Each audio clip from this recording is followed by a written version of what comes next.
దయచేసి కూర్చోండి. Please be seated.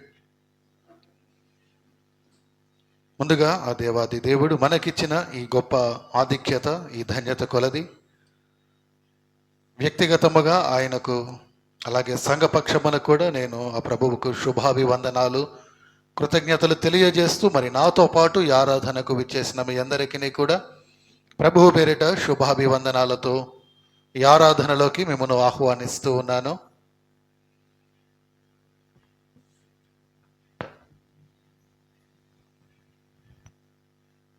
తెసలోనిక సంఘానికి భక్త పౌలు రాసిన మొదటి లేఖలోని 5వ అధ్యాయములోని 18వ వచనమును మనం ధ్యానించబోతూ ఉన్నాం.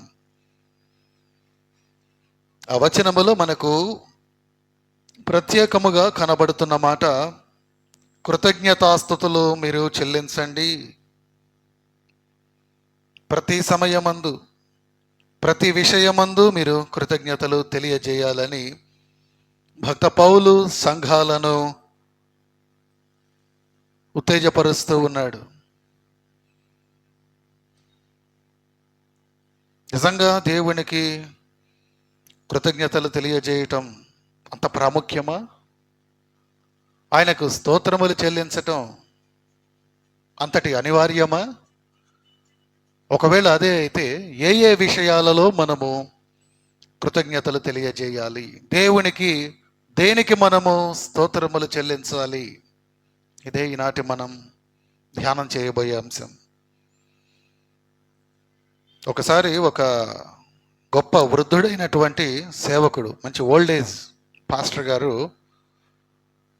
ఒక కృతజ్ఞత కూడికలో ఆయన సాక్ష్యమును తెలుపుతూ ఆయన అన్నాడు, దేవుడు ఇప్పటి వరకు నాకు 80 సంవత్సరాల ఆయుష్కాలం అని ఇచ్చాడు. ఇందులో 60 సంవత్సరాల వైవాహిక జీవితం ఉంది, నా మ్యారేజ్ లైఫ్ లేదా నా మ్యారీడ్ లైఫ్ ఉంది.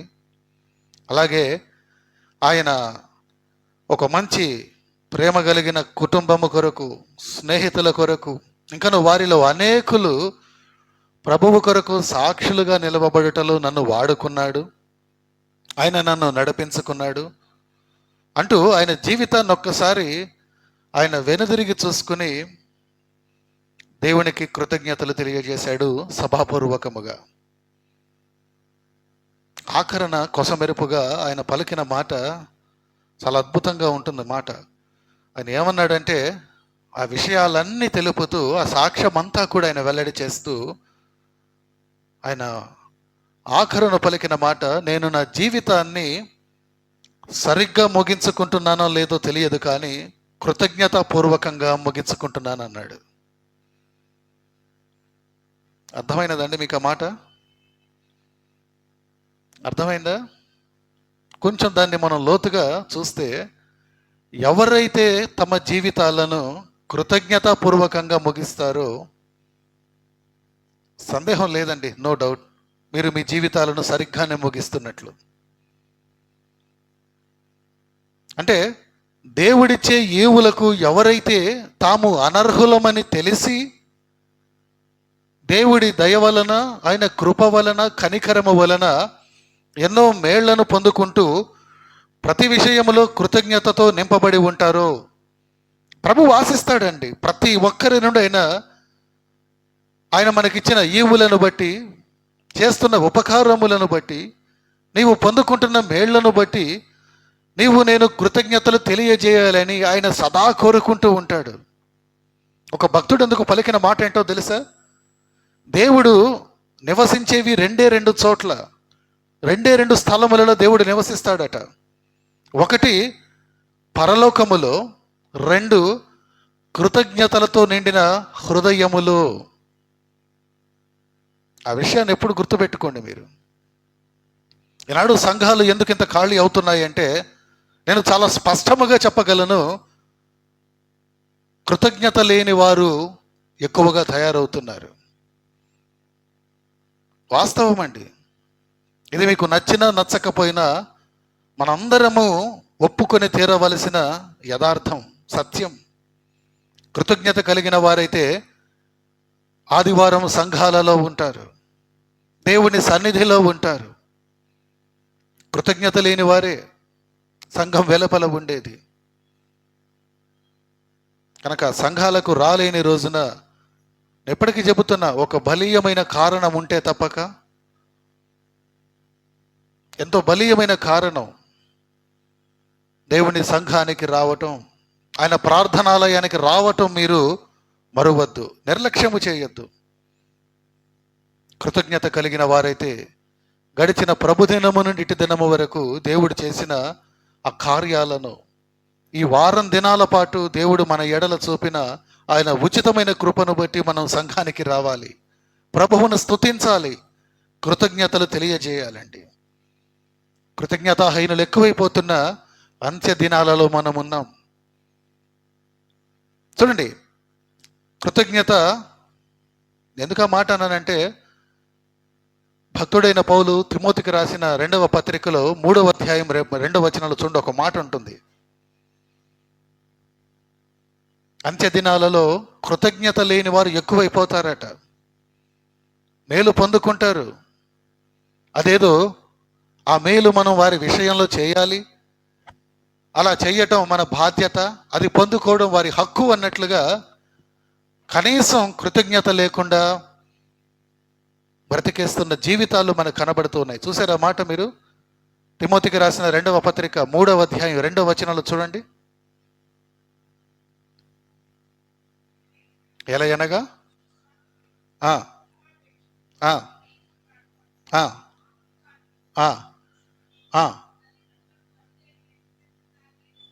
తల్లిదండ్రులకు అవిధేయులు, ఇంకా కృతజ్ఞత లేనివారు. అయితే ఎప్పుడది, ఏ సమయం? ఆ మొట్టమొదటి వచనంలో ఉంటుంది చూడండి, మొట్టమొదటి మాట, అంత్య దినాలలో, in the end times, in the end days.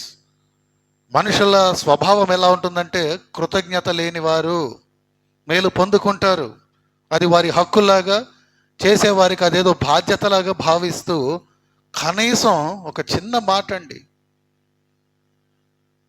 వాస్తవమే కదా దేవుడు ఆ మాట పలకడంలో, కనిపించే మనుషులకే మనం కృతజ్ఞతగా లేకపోతున్నాం, పొందుకొనిన మేలుకి చిన్న థ్యాంక్స్ అనే ఒక మాట చెప్పలేకపోతున్నాం, కనిపించని దేవుడికి ఏం చెబుతాం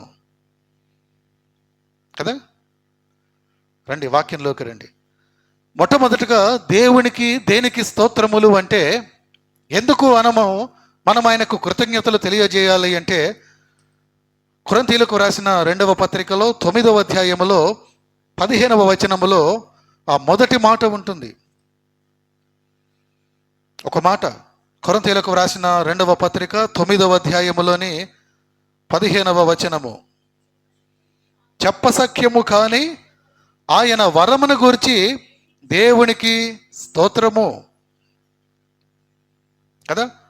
thanks be to the God for his indescribable gift. చెప్పసఖ్యను కాని వరం అండి అది కదా. అంటే వివరించడానికి సాధ్యము కానటువంటి ఉచితమైన వరాన్ని దేవుడు మనకిచ్చినందుకు ఏం చేయాలి? దేవుడికి స్తోత్రము నీవు చెప్పాలి. అంటే మరొక రీతిగా దేవునికి నీవు కృతజ్ఞతలు తెలియజేయాలి కదా. మనుషులకు దేవుడు ఉచితముగా ఇచ్చినవి 1, 2 కాదండి, ఎన్నో ఎన్నో ఎన్నో. ఆ మాటకొస్తే, ప్రతి దినం మనం పీలుస్తున్న ఈ ఊపిరి కదా, మన ప్రాణాధారమైనటువంటి ఈ యొక్క ప్రాణవాయువు ఆక్సిజన్ను దేవుడు మనకు ఉచితముగా ఇస్తున్నాడు. ఒక రీతిగా మీరు చూస్తే, కొంత లోకరీతిగా మీరు చూసినట్లయితే, ఒక మానవుడిగా మనం బ్రతకటానికి ఒక దినానికి రోజు సుమారు 2000 రూపాయలు మనం ఖర్చు పెట్టాలండి, మనం పీల్చే ఆక్సిజన్ కొరకు. మీరు ఏదన్నా హాస్పిటలైజ్ అయ్యారు అనుకోని రీతిగా, అక్కడ మీకు తగిలిస్తారు కదా ఒక మాస్క్, దాని గుండా ఆక్సిజన్ పంపిస్తూ ఉంటారు కదా, దాని విలువ మీరు కడితే రోజుకు 2000, అప్పుడు నెలకి, సంవత్సరానికి దరిదాపు 7,60,000 ఎంతో ఉంటుంది. I'm not good at math, లెక్కేసుకోండి. అంటే సంవత్సరానికి దాదాపు 7.5 లక్షలు మీరు ఖర్చు పెట్టకుండానే దేవుడు మిమ్మల్ని ఉచితముగా బతికించేస్తూ ఉన్నాడు, ఆయన మిమ్మల్ని జీవింపచేస్తూ ఉన్నాడు. మరి అటువంటి సంవత్సరము, అటువంటి ఎన్నో సంవత్సరములు, ఏమండి, ఆ చిన్న క్యాలిక్యులేషన్ చాలండి. దేవుడు మన ఎడల ఏ మేలును చేస్తున్నాడో అనుకుంటుంటాం. దేవుడు నా జీవితంలో ఏం చేయలేదు పాస్టర్ గారు, ఎందుకో దేవుడు నా జీవితాన్ని ఇంతగా నలుపుతున్నాడు, సలుపుతున్నాడు, నేను భరించలేకపోతున్నా. నువ్వు ప్రతిదినం బతికేస్తున్నావు, అది మరిచిపోతే ఎట్లా? అందుకు కారణమైన ఆ ప్రాణవాయువును ఉచితంగా నీ కోసం ఇస్తున్నాడు ఆయన. అదే నువ్వు ఏదన్నా ఒక హాస్పిటల్కి వెళ్ళి కొనుక్కోవాలంటే రోజుకు 2000 ఖర్చు చేయాలి కదా. అంత మాత్రమే కాదండి, ఇంకా చాలా శ్రేష్టమైన వాటిని వర్ణించడానికి వీలు కానిది ఆయన ప్రియ కుమారుడిని. అందుకు లేఖనాలలో రాయబడి ఉన్న మాటలు ఏంటో తెలుసా? మనకు కుమారుడు అనుగ్రహింపబడెను. దేవుడికి ఎందుకు మనం కృతజ్ఞతలు చెప్పాలి? చెప్పసఖ్యము కాని ఆయన వరమును గురించి దేవునికి స్తోత్రం అన్నప్పుడు ఏంటి దేవుడు నీకు అనుగ్రహించినది అంటే, నువ్వు బ్రతకడానికి పీలుస్తున్నటువంటి ఆక్సిజన్ను పక్కన పెట్టి, నీ జీవితంలో నువ్వు చేస్తున్న ఉద్యోగాన్ని పక్కన పెట్టి, నీకు ఇవ్వబడిన కుటుంబాన్ని పక్కన పెట్టేసి, వాటన్నిటికంటే ఎంతో మిన్నగా శ్రేష్టముగా దేవుడు ఆయన కుమారుడిని నీకు అనుగ్రహించాడు. యెషయా గ్రంథం 9వ అధ్యాయం 6వ వచనంలో ఉన్న మాట అది. కుమారుడు అనుగ్రహింపబడెను కదా. ఇప్పుడు కుమారులు యెహోవా అనుగ్రహించు స్వాస్యములు, ఏమండి, సొంతముగా ఇచ్చివేశాడండి. యోహాను సువార్త 3వ అధ్యాయం 16వ వచనంలో ఉన్న మాట, ఆయన అద్వితీయ కుమారుణ్ణి అనుగ్రహించాడు అని ఉంటుంది. రోమీయులకు రాసిన పత్రిక 8:32లో మీరు చూస్తే ఆయన తన సొంత కుమారుణ్ణి అనుగ్రహించాడు అన్న మాట మరలా మనకు కనబడుతుంది. నిజమే, అది చెప్పసఖ్యము కాని వరము కదా. అయితే ఎందుకు అనుగ్రహించాడు?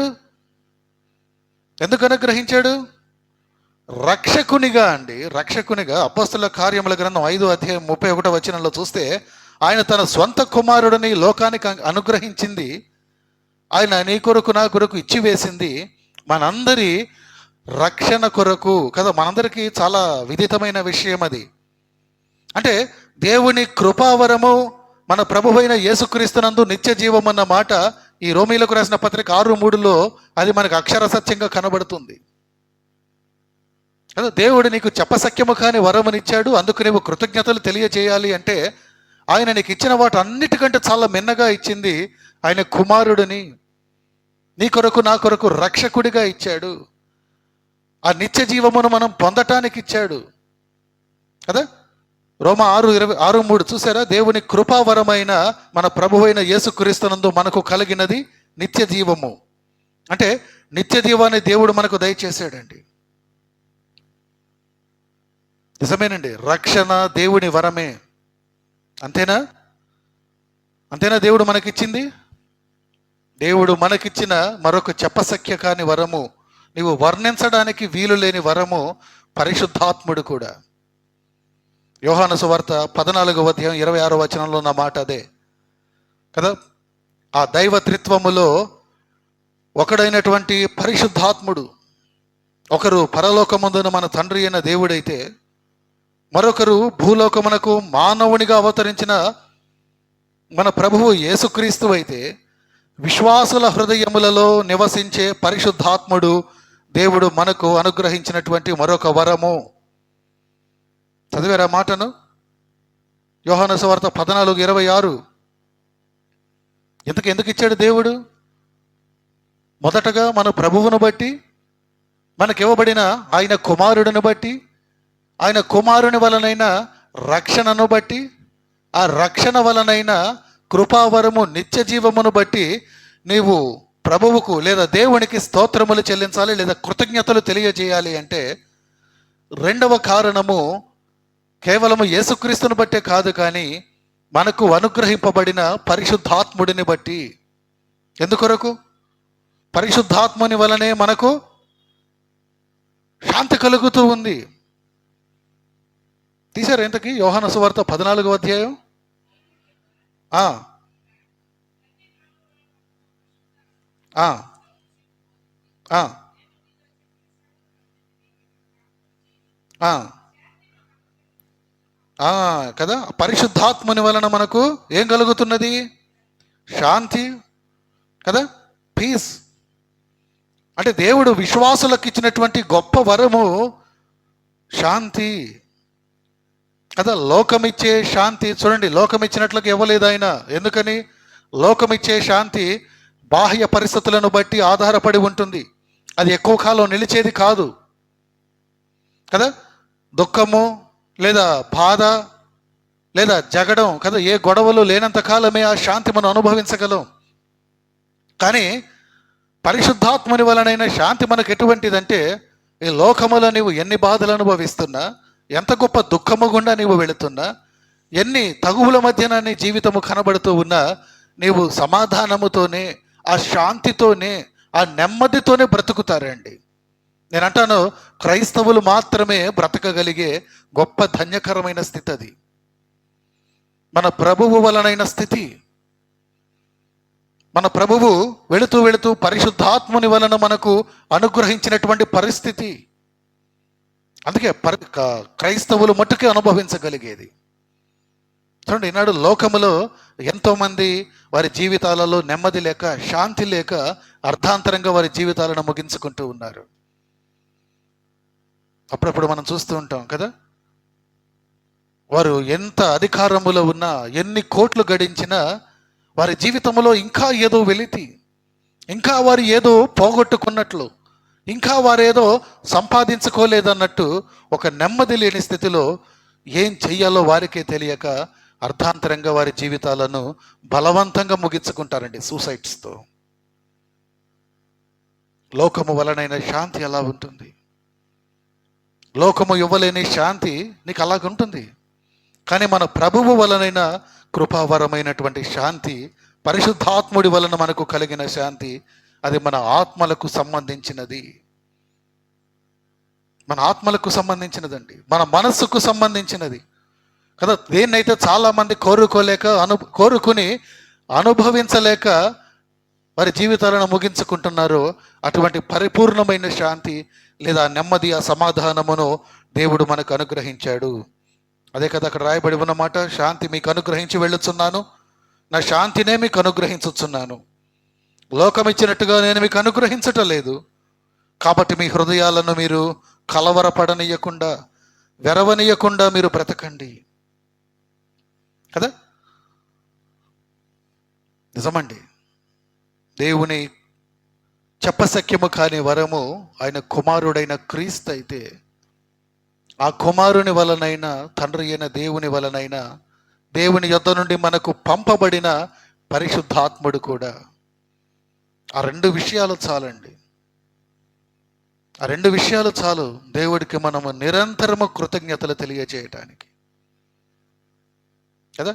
ఆ నెమ్మది లేక ఎంతోమంది ఎందరో కౌన్సిలర్స్ని, సైక్రియాటిస్టులని కలుస్తూ ఎంతో ఖర్చు పెడుతూ ఉంటారు, ఎక్కడెక్కడికో తిరుగుతూ ఉంటారు, కదా.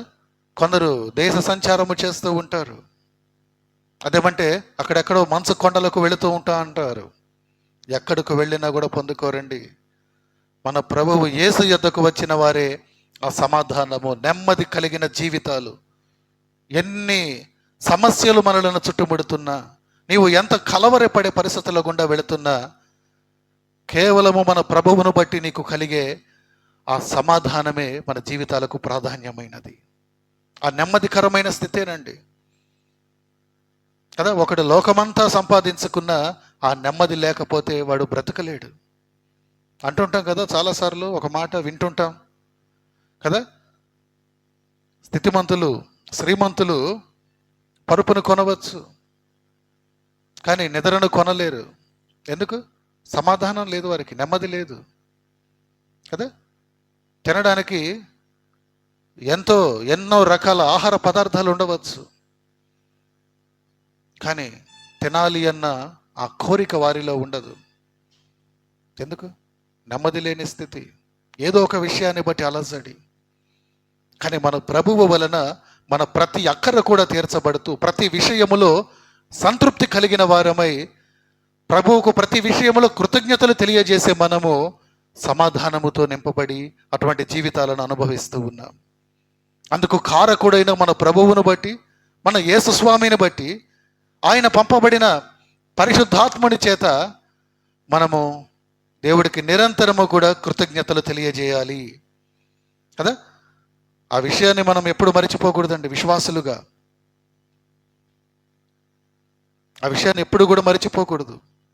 ఆ మాటకు వస్తే ఆ రెండు విషయాలకే కాదు, కానీ యాకోబు పత్రికలో 1వ అధ్యాయం 17వ వచనములో ఉంటుంది ఒక మాట.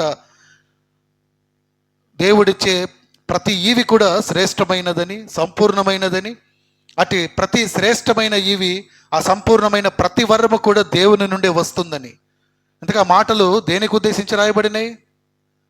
ఏ విషయమును ఉద్దేశించి ఆ మాట రాయబడి ఉంది? జ్ఞానమును గురించి కూడా కదా. దేవుని నుండి మనకు కలిగినది, అనుగ్రహించబడినది ఆయన కుమారుడే కాదు, పరిశుద్ధాత్ముడే కాదు, కానీ జ్ఞానము కూడా.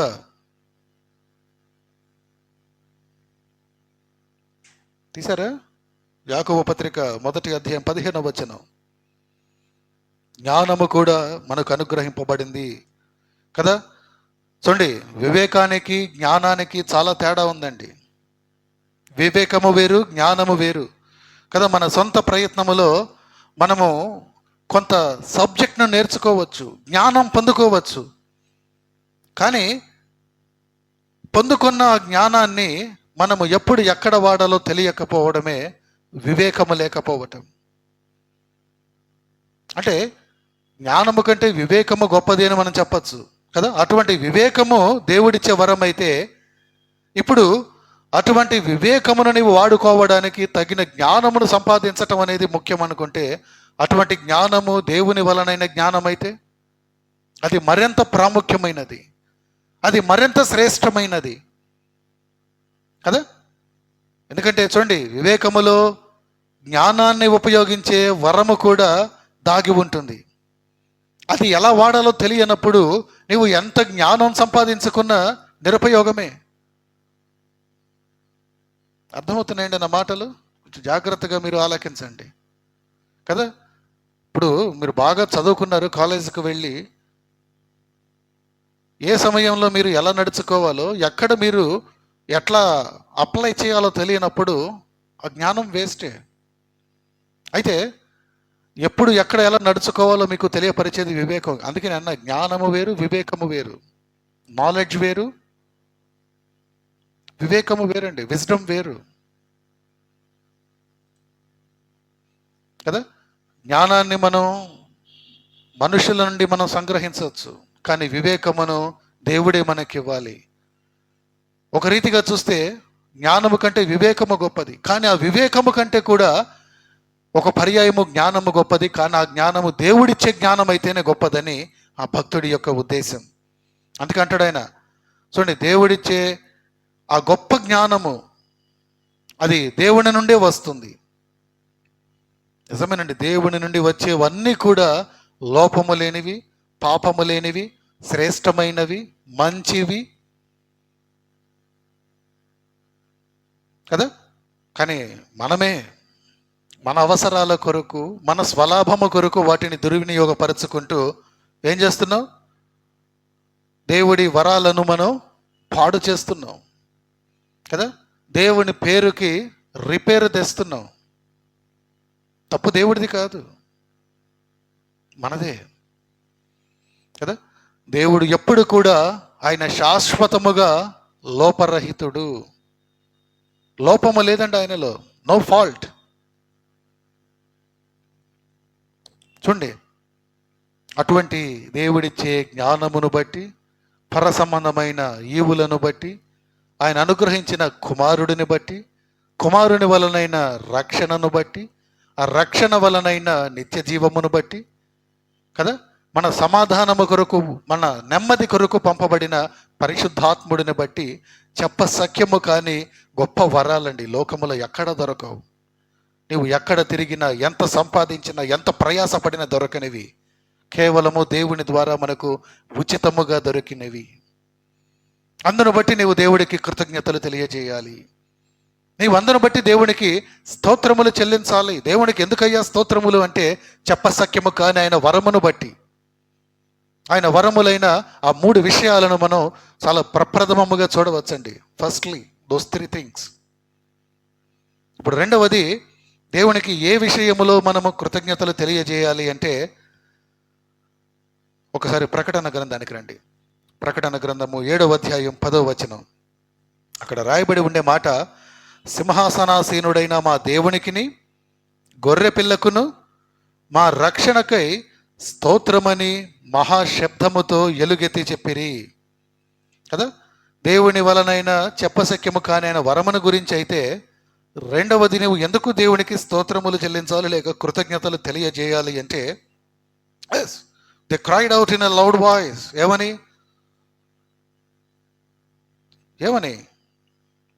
సింహాసనాసీనుడైన మా దేవునికి, the one who sits on the throne and to the lamb. ఎందుకొరకు? మా రక్షణ కొరకు కదా, మా రక్షణకై, because of the salvation. They cried out in a loud voice. Salvation belongs to our God who sits on the throne and to the Lamb. కదా, చాలామంది దేవునికి కృతజ్ఞతలు ఏ రీతిగా తెలియజేస్తారు అంటే, ఉదాహరణకు ఒక స్కూల్ పిల్లల్ని తీసుకుంటే, టీచర్ వాళ్ళ నోట్స్ని చెక్ చేస్తామని చెప్పి అంటారు కదా, వీళ్ళేమో పూర్తి చేయరు. పొరపాటున టీచర్ కూడా ఏదో పనిలో పడి అడగడం మర్చిపోతారు. వీళ్ళు ఏమంటారు? దేవానికి స్తోత్రమయ్యా కదా. చూడండి, లెక్కల మాస్టర్ గారు ఏదో ఒక లెక్కని మీరు అప్పచెప్పాలంటాడు. ఏమవుతుంది? ఆయనకేదో అనారోగ్యమై స్కూల్కి రావడమే మానేస్తాడు. ప్రభువానికి స్తోత్రము కదా. అటువంటి విషయాల కాదండి, అటువంటి చిన్న చిన్న విషయాల కాదు. అక్కడ రాయబడి ఉన్న మాట, సింహాసనాసీనుడైన దేవునికి గొర్రె పిల్లకును మా రక్షణకై స్తోత్రము కదా. దేవుడి వలనైనా ఆయన కుమారుడు వలనైనా ఆ రక్షణ కొరకు, మొదటిది చెప్పశక్య కాని వరమైన కుమారుడే. కానీ అందులోనే కొంచెం లోతుగా మనం పరికించి చూస్తే, రెండవది ఆయన కుమారుడి వలనైనా ఆ రక్షణ కొరకు, దేవా మీకు మేము స్తోత్రములు చెల్లిస్తూ ఉన్నాం లేదా కృతజ్ఞతలు మేము తెలియజేస్తున్నామని వారు ఎలుగెత్తి పాడుతూ ఉన్నారు, ఎత్తబడిన సంఘము వారు. అంటే ఇందాక నేను తెలిపినట్లుగా చిన్న చిన్న విషయాలకి కాదండి, అర్థం లేని వాటి విషయాలలో కాదు, అర్థవంతమైన రీతిలో మన ప్రభువును మనం స్తుతించాలి, ఆయనకు కృతజ్ఞతలు తెలియజేయాలి. మన సుఖ జీవనం కోసం ప్రభువు ఏర్పాటు చేసిన ఆ విషయాలకు నువ్వు కృతజ్ఞతలు తెలియజేయడం మంచిదే. కానీ ఒక పరిపక్వత చెందిన విశ్వాసిగా, పరిణితి పొందిన వాళ్ళముగా మనము కృతజ్ఞతలు ఎందుకు తెలియజేయాలి అంటే, మనకు కలిగిన రక్షణను బట్టి కదా. ఆ రక్షణకు కారకుడైన, చూడండి, నిర్గమాకాండం 15వ అధ్యాయం 11వ వచనంలో ఉండే మాట, యెహోవా వేలుపులలో నీ వంటి వాడెవడు? పరిశుద్ధతను బట్టి నీవు మహనీయుడవు, స్తుతి కీర్తనలను బట్టి నీవు పూజ్యుడవు, అద్భుతములు చేయువాడవు, నీ వంటి వాడు ఎవడు అనే మాట ఉంటుంది. దేవుడి యొక్క ఔన్నత్యం అండి, నిర్గమకాండం 15:11 కదా. అంటే జరిగిన మేలులను బట్టి మనం దేవునికి మహిమ చెల్లించాలి. ఏదైనా మేలు జరిగినప్పుడు చేయాలి. ఎందుకంటే నీవు పొందుకున్న మేలులన్నిటికీ కూడా ఆధారం ఆయనే కదా. మేలులన్నీ కూడా ఆయన నుండే వస్తాయండి. లేక యాకోబు 1:17 మనం చూసినట్లుగా, శ్రేష్టమైన ప్రతి ఈవి, నీవు పొందుకునే ప్రతి మేలు కూడా ఆయన దగ్గర నుండే వస్తుంది. కానీ అటువంటి మేలులన్నిటికంటే కూడా అద్భుతం ఏంటి? సార్వత్రిక సంఘం ఎందుకు ఆయనకు స్తుతులు చెల్లించింది? రక్షణ కొరకు కదా. ఎందుకంటే నీవు పొందుకున్న మేలులన్నిటికీ కూడా ఆధారం ఆయనే కదా. మేలులన్నీ కూడా ఆయన నుండే వస్తాయండి. లేక యాకోబు 1:17 మనం చూసినట్లుగా, శ్రేష్టమైన ప్రతి ఈవి, నీవు పొందుకునే ప్రతి మేలు కూడా ఆయన దగ్గర నుండే వస్తుంది. కానీ అటువంటి మేలులన్నిటికంటే కూడా అద్భుతం ఏంటి? సార్వత్రిక సంఘం ఎందుకు ఆయనకు స్తుతులు చెల్లించింది? రక్షణ కొరకు కదా. ఈనాడు నీవు నేను పొందుకున్న మేలు మొదటిది ఆయన కుమారుడైతే చెప్పసఖ్యము కాని వరముగా మనకి ఇవ్వబడిన కుమారుని వలనైన పరిశుద్ధాత్ముడు, ఆయన వలనైన శాంతి సమాధానం అయితే, రెండవది మనకు కలిగిన రక్షణ. నీవు పొందుకున్న మేలులన్నిటిలోకి నీకు కలిగిన రక్షణ గొప్ప మేలండి. క్రీస్తు రక్తము ద్వారా మనకు కలిగిన రక్షణ. ఎందుకు రక్షణ అంత ప్రాముఖ్యమైనది? రక్షణ ద్వారా ఏం కలుగుతుంది? నీవు రూపాంతరం చెందుతావు. రూపాంతరం ద్వారా పరిశుద్ధమైన సేవ ద్వారా పరలోక ప్రాప్తి. ఇదంతా ఆర్డర్ అండి. నువ్వు రక్షణ పొందితేనే కానీ రూపాంతరం చెందలేవు. రూపాంతరం చెందితే కానీ ప్రభువు సేవ చేయలేవు. ప్రభువు సేవ చేస్తేనే కానీ పరలోకము నీకు ప్రాప్తించదు. ఊరికనే రాదు పరలోకం. చాలామందిలో ఉండే భావన ఏంటో తెలుసా? ఈనాడు చాలా మటుకు క్రైస్తవ లోకం ఎటువంటి భావనలో ఉన్నదంటే, అమ్మయ్య మనం రక్షణ పొందాం కదా, బాప్తిస్మం తీసుకున్నాం కదా, మనకి పరలోకం గ్యారంటీ. రాదండి. రక్షణ పొందిన నీవు ప్రభువులాగా రూపాంతరం చెందేవా? ప్రభువు వలె నీవు ప్రభువు రూపములోనికి రూపాంతరం చెందేవా? అంటే మరొక క్రీస్తులాగా నీవు మారావా? నిన్ను బట్టి లోకం క్రీస్తును చూడగలుగుతూ ఉన్నదా? ఎప్పుడు ఆ మాట అంటూ ఉంటా. ఒకనాటి సమాజం 2000 సంవత్సరాల క్రితం ఒక సమాజం ప్రభువును చూడగలిగింది. సశరీరుడిగా ఉన్న ప్రభువును, వారి మధ్యన కార్యాలు చేసిన ప్రభువును వారు చూడగలిగారండి. నాడు చూడటానికి ప్రభువు మనతో లేడు. ఆయన మరలా రానై ఉన్నాడు. కానీ ప్రభువు వచ్చేంత మటుకు ఈ లోకము నీలో నాలో ఆయన బిడ్డలుగా లేదా ఆయన శిష్యులుగా పిలువబడిన మనలో చూడవలసింది ఆ ప్రభువునే. మరొక చిన్న క్రీస్తు వలె నీవు నేను లోకానికి కనబడాలి. క్రీస్తులోని ప్రేమ, ఆయనలోని క్షమాగుణము, ఆయనలోని ప్రార్థన, ఆయన ద్వారా జరిగిన కార్యాలు ఈనాడు లోకము మన ద్వారా చూడాలి. అందుకొరకు నీకు సమస్తము ఇవ్వబడ్డాయి. ఆ రీతిగా నీవు బ్రతకాలి, జీవించాలి అనే ఆజ్ఞ కూడా నీకు ఇవ్వబడింది. ఆ రీతిగా నీవు రూపాంతరం చెందావా? అటువంటి రూపాంతరము చెందితే కానీ ప్రభువు వలె నీవు సేవ చేయలేవు, పరిశుద్ధమైన సేవ చేయలేవు. అటువంటి సేవ చేసిన వారికేనండి పరలోకము. అంటే ఇప్పుడు రక్షణ ఈజ్ ఈక్వల్ టు పరలోకం అంటే ఈ మధ్యలో ఈ కేటగిరీస్, ఈ స్టెప్స్ దాటాలి. క్రీస్తు రక్తము వలన నీకు రక్షణ కలిగితే, రక్షణ వలన రూపాంతరము చెందితే, రూపాంతరము చెందుట ద్వారా నీవు పరిశుద్ధమైన సేవ చేయగలిగితే, ఆ పరిశుద్ధమైన సేవ నేను పరలోకానికి నడిపిస్తుంది కదా. ఆ రీతిగా నీకు పరలోక ప్రాప్తి కలగటానికి నీ రక్షణకు ఆధారభూతుడుగా, కారణభూతుడుగా ఆధారమైన వాడు ఆ గొర్రె పిల్లగా వధింపబడిన యేసు. అందుకని సంఘము సింహాసనాసీనుడై ఉన్న ఏమనంటుందండి? మా దేవునికిని అలాగే గొర్రె పిల్లకును మా రక్షణకై స్తోత్రము అని వారు మహాశబ్దముతో, చాలా గొప్ప శబ్దంతో ఎలుగెత్తి వారు పలికినట్లుగా మనం చూస్తూ ఉన్నాం. నువ్వు నిజముగా పరిణితి చెందిన విశ్వాసివైతే, ఆ రక్షణలోని ఔన్నత్యాన్ని నువ్వు తెలుసుకోగలిగితే, ఆ రక్షణను బట్టి నీవు ప్రభువును స్తుతించాలి. చెప్పశక్యము కాని వరము ఆయన కుమారుడి ద్వారా నీకు ఇవ్వబడిన పరిశుద్ధాత్ముడు, ఆయన వలనైన సమాధానము, నెమ్మది కొరకు నీవు కృతజ్ఞతలు తెలియజేస్తూ ఉంటే, రెండవది ఆ కుమారుని ద్వారా నీకైనా, ఆ గొర్రెపిల్ల ద్వారా నీకైనా రక్షణను బట్టి నీవు కృతజ్ఞతలు తెలియజేయాలి. అందుకే హబక్కుకు చూడండి, ఆయన రాసినటువంటి గ్రంథము 3వ అధ్యాయం 18వ వచనంలో ఏమంటాడో తెలుసా? హబక్కుకు 3:18 రక్షణ విషయమైన స్తుతించడము కంటే ఏ సందర్భము ముఖ్యము కాదండి. చెల్లించు, ప్రతి సందర్భంలో ప్రభువుకి నీవు కృతజ్ఞతలు చెల్లించు.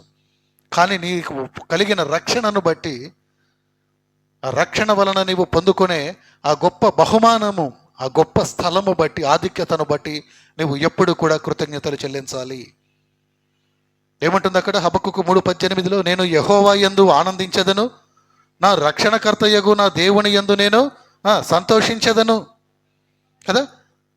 అంటే రక్షణ విషయమై ఎంచుకోవలసిన విధానము, అనుసరించదగిన ఆ వైఖరిని బట్టి దేవుని స్తుతించడమే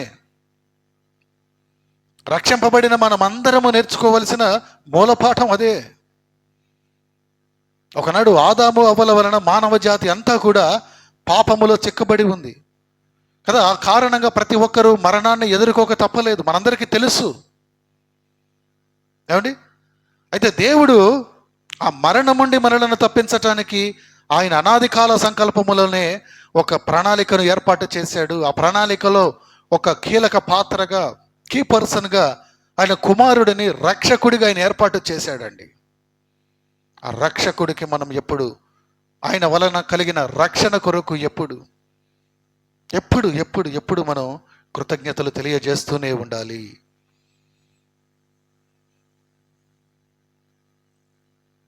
రక్షణ యెహోవాదే కదా. కీర్తన 3వ అధ్యాయంలో ఉంటుంది. నిజమే, మన ప్రభువుదే రక్షణ. దేవుని కృపను బట్టి మనం రక్షించబడ్డాము, కానీ మనం చేసే మంచి పనులను బట్టి, మనం ఏదో చేసే దాన ధర్మాలను బట్టి, ఎప్పుడో మాట అంటుంటా, దాన ధర్మాలు చేసే వాళ్ళకే పరలోకం ఉంది, ముక్తి ఉంది అంటే అది కేవలం ఎవరికి సాధ్యపడుతుంది? ఎవరికండి? పేదలకు సాధ్యపడుతుందా కదా. వారు పాపం వారి కుటుంబాలను గడుపుకోవడమే కష్టం అంటే మళ్ళీ వాళ్ళు దానం చేయండి, ధర్మం చేయండి అంటే చేయగలరా? మరి అప్పుడు ఎవరికి సాధ్యపడుతుంది? ధనికులకే. పోనీ మంచి పనులు ఎవరు చేస్తారు? మంచివాళ్ళు. అంటే వాళ్ళకే స్వర్గప్రాప్తి లేదా వాళ్ళకే ముక్తి ఉండదు అంటే చెడ్డ వాళ్ళకి ఇంకా దేవుడు అక్కరలేదా? వాళ్ళ జీవితాలకు వెలుగు అక్కరలేదా? పోనీ వాళ్ళ జీవితాలకు మార్పు అక్కరలేదా? వాళ్ళు అలా వెళ్ళిపోవలసిందేనా? అలా కాదు. కేవలము దేవుని యొక్క ఉచితమైన కృపను బట్టి తప్ప మన మంచి పనులను బట్టి, మనం చేసే క్రియలను బట్టి మనము రక్షణ పొందుకోలే. అటువంటి రక్షణ సార్వత్రికమైనది, యూనివర్సల్, అది అందరి కొరకు కదా. అటువంటి రక్షణ మహిమ ప్రభావము దేవునికే చెల్లునుగా. కానీ అందుకే ప్రకటన 19:1 కూడా ఇవ్వబడింది అన్నమాట. అవి దేవునికే చెల్లుతాయండి, ఆయనకే సాధ్యం, మహిమ ఆయనకే చెల్లును.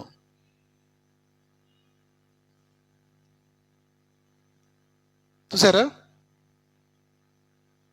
మన రక్షణ కొరకు దేవుడు చెప్పసఖ్యము కానీ అనంతమైనటువంటి మూల్యమును చెల్లించాడండి. చెల్లించి అది ఉచితముగా అందరికీ ఆయన అనుగ్రహించాడు. ఆయన కుమారుడి ద్వారా, ఆ గొర్రె పిల్ల ద్వారా. అందుకు మహాశబ్దముతో వాళ్ళంతా దేవునికి కృతజ్ఞతలు తెలియజేశారు. నువ్వు కార్యం చేసావు కాబట్టి మేము ఇక్కడ ఉన్నాం, నీతో పాటు ఉన్నామంటూ ఆ పరలోకములో ప్రభువు ఎదుట, దేవుని ఎదుట వారు ఎలుగెత్తి కేకలు పెట్టారు. నీవు ఆ రీతిగా ఒకనాడు పరలోకములో దేవుని ఎదుట, దూతల ఎదుట నీవు ఎలుగెత్తి కేకలు పెట్టాలి అంటే, కృతజ్ఞతలు తెలియజేయాలి అంటే, నీవు బ్రతికే ఈ కొద్ది దినాలు దేవుడికి నిరంతరము కృతజ్ఞతలు తెలియజేయాలండి. ఆ విషయంలో ఇక్కడ చేయండి, అక్కడ చేయలేవు. ఇక్కడ చేయగలిగితే అక్కడ చేయగలవు. మొదటిది, దేవునికి దేనికి మనం స్తుతులు చెల్లించాలి లేదా దేనికి స్తోత్రములు? ఒకటి, చెప్పశక్యము కాని ఆయన వరమును గూర్చి. రెండవది, సింహాసనాసీనుడైన దేవునికి, గొర్రె పిల్లకు. ఎందుకొరకు? మా రక్షణ కొరకు కదా, మనందరి రక్షణ కొరకు స్తోత్రములు కదా. అంటే మొదటి దాంట్లో పరిశుద్ధాత్ముడు ఆయన వలనైన సమాధానము కొరకైతే, ఆ నెమ్మది కొరకైతే. రెండవది, కుమారుడైన క్రీస్తు ఆయన వలనైన రక్షణ. ఎందుకు? రక్షణ నిన్ను ఎలా నడిపిస్తుంది? నిన్ను రూపాంతరంలోనికి నడిపిస్తుంది. తర్వాత రూపాంతరము పరిశుద్ధమైన సేవ చేయిస్తుంది. ఆ పరిశుద్ధమైన సేవ నీకు పరలోకాన్ని ప్రాప్తించేలాగా చేస్తుంది. వీటన్నిటికీ మూలం క్రీస్తు యేసు రక్తము. ఆ గొర్రె పిల్ల రక్తము, అందుకొరకు నీవు స్తుతులు చెల్లించాలి, కృతజ్ఞతలు తెలియజేయాలి. మూడవది చూడండి, రోమీలకు రాసిన పత్రిక 6వ అధ్యాయం 17వ వచనం, 18 కూడా చదవచ్చు చూడండి. మీరు పాపమునకు దాసులై ఉంటిరి, కానీ ఏ ఉపదేశ క్రమమునకు మీరు అప్పగింపబడితిరో దానికి హృదయపూర్వకముగా లోబడిన వారై పాపము నుండి విమోచింపబడి నీతికి దాసులైతిరి. అందుకు మీరు దేవునికి స్తోత్రములు లేదా స్తుతులు చెల్లించాలి. Thanks be to the God that though you used to be slaves to sin, you have been set free from sin and have become slaves to the righteousness. కదా, మన ప్రభువైన యేసుక్రీస్తు ద్వారా దేవునికి మనము కృతజ్ఞతలు తెలియజేయటమే కాదు, మీరు ఇప్పుడు ఏమయ్యారు? పాపము నుండి విడిపించబడి నీతికి దాసులయ్యారు కూడా కదా. అంటే ఒకప్పుడు మన శరీరము, దాని అవయవాలు పాపము చేయడానికి ఆతురపడితే, అపవిత్రంగా జీవించడానికి ఇష్టపడితే కదా, దుర్మార్గతకు అప్పగించబడితే అందుకు ఫలితమైన ఆ మరణమును మనము చూడబోతూ ఉంటే, ఇప్పుడు మన స్థితి ఎలా ఉంది? దేవునికి హృదయపూర్వకముగా లోబడినందుకు మనం ఏమయ్యాము? ఆ పాపము నుండి విమోచించబడి నీతికి దాసులమయ్యాం కదా. అందుకు మీరు దేవునికి స్తోత్రము చెల్లించాలి. అయితే ఎలా విడిపించబడ్డారు? పౌలు చూడండి, ఆయన తన చావునకు లోనైన శరీరము నుంచి తనకు కలగబోయే విడుదల కోసం ఆయన యేసు ప్రభువు ద్వారా దేవునికి కృతజ్ఞతలు తెలియజేస్తూ ఉంటాడు. అదే పత్రిక, అదే అధ్యాయంలో ఉంటుంది ఆ మాట. విడిపించబడ్డాడు కదా, పాప సంబంధమైన దేహము నుండి విడిపించబడ్డాడు. ఆ పాప భూయిష్టత నుండి, అందుకు మూల పదార్థముగా ఉన్న ఆ దేహము నుండి ఆయన విడిపించబడ్డాడు కదా. అందుకే చూడండి, ఆయన అక్కడ అంటాడు, దానికి ముందు ఆయన స్థితి ఎలా ఉందో కూడా ఆయన ఒప్పుకుంటూ, పాపానికి ఈడ్చే ఆ శరీర స్వభావము గలవాడినని ఆయన ఒప్పుకుంటూ ఉంటాడండి అక్కడే కదా. మనలో కూడా చాలామందికి ప్రశ్నలు తలెత్తుతూ ఉంటాయి. ఏమని? నిజంగా విశ్వాసులైన మనము శరీరముపై విజయాన్ని సాధించడం సాధ్యమేనా? సాధ్యమే.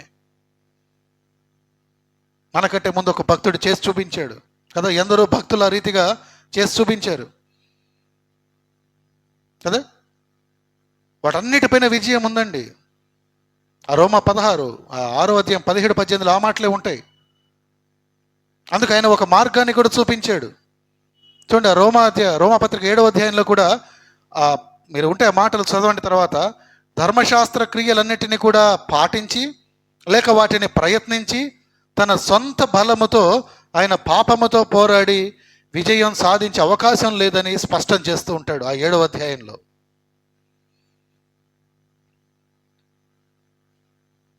అంటే విశ్వాసులు నిరాశ చెంది తమలోని పాపానికి లోబడిపోవాలని ఆయన ఉద్దేశం కాదు. కానీ ఎవరైనా సరే వారిలో ఉన్న బలహీనతలను కప్పుకోకుండా వాటిని గురించి తమను తాము ఎరిగి దేవుని దగ్గర విజయం వెతుకుతారో వారు తప్పక విజయాన్ని పొందుకుంటారని ఆ భక్తుడు మనకక్కడ చాలా ప్రగాఢంగా పలుకుతూ ఉంటాడు. అంటే ఇప్పుడు ప్రభువు వలన మనం ఏమయ్యాము అంటే నీతికి మనం దాసులమయ్యాం. ఒకప్పుడు మీరు పాపానికి దాసులు కదా, ఒకప్పుడు మీరు దుష్టత్వానికి మీరు దాసులు, దుష్టక్రియలు చేయటానికి మిమ్మల్ని మీరు అప్పగించుకున్నవారు, స్లేవ్స్.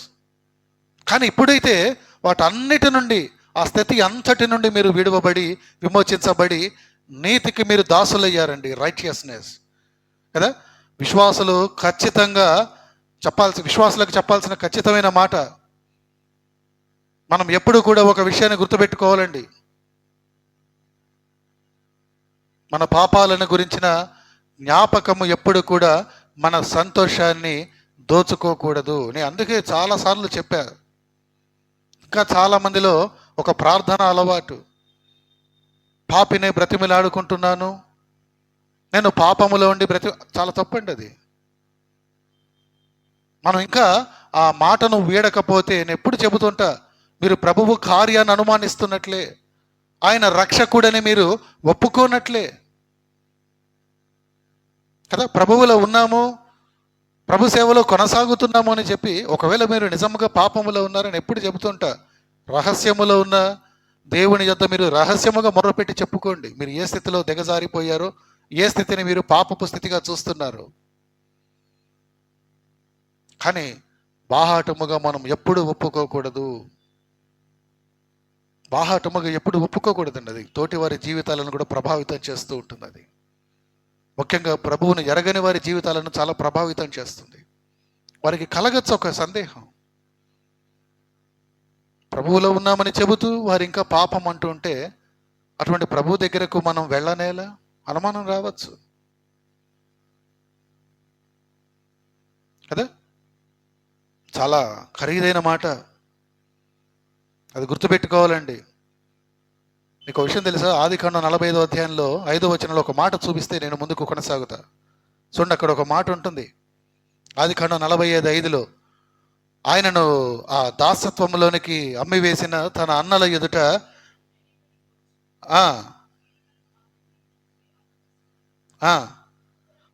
కదా, అది మీకు సంతాపము పుట్టింపనీయకుడి, ప్రాణరక్షణ కొరకు దేవుడు మీకు ముందుగా నన్ను పంపించెను. ఏం జరిగిందండి అక్కడ సందర్భంలో కదా. ఆ ముందు వచనాలలో మీరు చూస్తే మనందరికీ తెలుసు అక్కడ జరిగిన విషయాలు. ఆయనను దాసత్వంలోని కమ్మిన తన అన్నల ఎదుట యోసేపు ఎవరో తనను తాను తెలియపరుచుకున్నప్పుడు యోసేపు అన్నలు ఆయన ముందు తత్తరపడతారు. అమ్మో, మన యోసేపా, మనం అమ్మేసిన యోసేపా, ఆయన లేడనుకున్నాం కదా, అటువంటి యోసేపా ఇతను కదా. అటువంటి పరిస్థితులలో వారికి ఏం జరుగుతుందంటే వారి పాపం గుర్తుకు వస్తున్నది. మన తమ్ముడిని, మన రక్తము కలిగిన మన తమ్ముడిని మనం అమ్మివేశాం, ఆ విషయములో మన తండ్రిని మనం మోసం చేశాం, ఆయన మనస్తాపానికి మనం కారణమయ్యాం. వారి పాపమంతా వారి గుర్తొస్తుందండి. అటువంటి సమయంలో యోసేపు వారిని ఆ మాటతో ధైర్యపరుస్తాడు. మీరు నన్ను అమ్మివేసినందుకు దుఃఖపడకండి, అది మీకు సంతాపము పుట్టించనీయకండి కదా. ప్రాణరక్షణ కొరకు దేవుడే అదంతా ఏర్పాటు చేశాడు. అంటే చూడండి, మనం పాపం చేసినప్పుడు, ఇతరులకు బాధ కలిగించినప్పుడు యోసేపు సహోదరుల వంటి ఆ స్థానంలోనే మనం ఉంటూ ఉంటాం.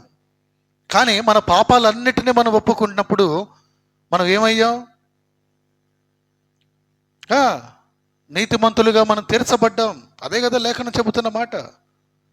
నువ్వు ఎప్పుడైతే ప్రభువు రక్షకుడని నీ నోటితో ఒప్పుకుని నీ పాపములని ఆయన ఎదుట నువ్వు చెప్పుకుంటావో, ఎప్పుడైతే నీ హృదయములో ఒక నెమ్మది, ఒక సమాధానం స్థాపించబడుతుందో, నువ్వు రక్షింపబడిన అనుభవంలోనికి వచ్చినట్లండి. అటువంటి అనుభవంలోనికి వెళ్ళాక మరలా నీ హృదయములో పాపపు తలంపుకు నీవు తావివ్వకూడదు. నీ నోటి వెంట పాపినన్న మాట కూడా నీవు రాకూడదు. చాలా ప్రాముఖ్యం ఆ మాట కదా. ఆ విడువని అపరాధ భావన చూడండి, ఆ స్వనింద, నీ మీద నీవు వేసుకునే నింద, నీకు నువ్వు ఇంకా పాపివని చెప్పుకునే ఆ భావము పరిశుద్ధాత్మ దేవుని కార్యమైతే కాదండి. పరిశుద్ధాత్మ దేవుని కార్యము నీవు నీతిమంతుడు అని చెబుతుంది. నీవు ఎప్పుడైతే ఒప్పుకుంటావో, ఎప్పుడైతే నీవు ప్రభువు యేసు ఒక తీర్మానం చేసుకున్నావో, అప్పుడే నీవు నీతిమంతుడు అని దేవుడి వాక్యం చెబుతూ ఉంటే, పరిశుద్ధాత్ముడు నీ మీద సాక్ష్యం పలుకుతూ ఉంటే, నీవు నీ మీద వేసుకునే స్వనింద, నీవు చేసుకునే ఆ ఆత్మ విమర్శ పరిశుద్ధాత్ముని వలన అయితే కాదది కదా. రక్షించబడిన తర్వాత అందుకే అన్నా ఇందాక కూడా, అస్తమానం దేవా నేను పాపిని, దేవా నేను పాపిని అనకూడదండి. ఒకవేళ నీకు తెలిసి లేక తెలియక అటువంటి ఒక పాపం ఏదైనా నీలో ఉంటే రహస్యములో ఒప్పుకో. అందుకొరకు నీకు ఒక ప్రేయర్ ఫార్మాట్ సెట్ చేయబడింది కదా, ఏకాంత ప్రార్థన. అందులో నీ ఒప్పుకో ప్రభువు దగ్గర కదా. మనం చేసే పనులపైన కాదు, మన పాపాలను మనం మరచిపోవాలండి ఎప్పుడు కూడా కదా. అందుకొరకు నీతిమంతులుగా మనం తీర్చబడినందుకు దేవునికి మనము స్తోత్రములు చెల్లించాలి, లేదా కృతజ్ఞతలు తెలియజేయాలి. కదా. ఎన్ని విషయాలు నేర్చుకున్నాం? 3. ఏంటవి? ఆయన వలనైనా చెప్పశక్యము కానీ వర్ణించడానికి అవకాశము లేని గొప్ప వరమైన కుమారుడి వలనైనా పరిశుద్ధాత్ముడు కదా. పరిశుద్ధాత్మ వలనైన ఆ నెమ్మది, నేను పొందుకున్న నెమ్మదిని బట్టి లోకమంతా అల్లకొల్లలమైన క్రైస్తవులు ఒక్కళ్ళే నెమ్మదిగా బ్రతకగలరు, జీవించగలరు.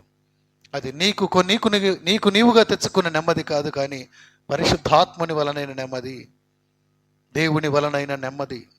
అందుకొరకు నీవు కృతజ్ఞతలు తెలియజేయాలి.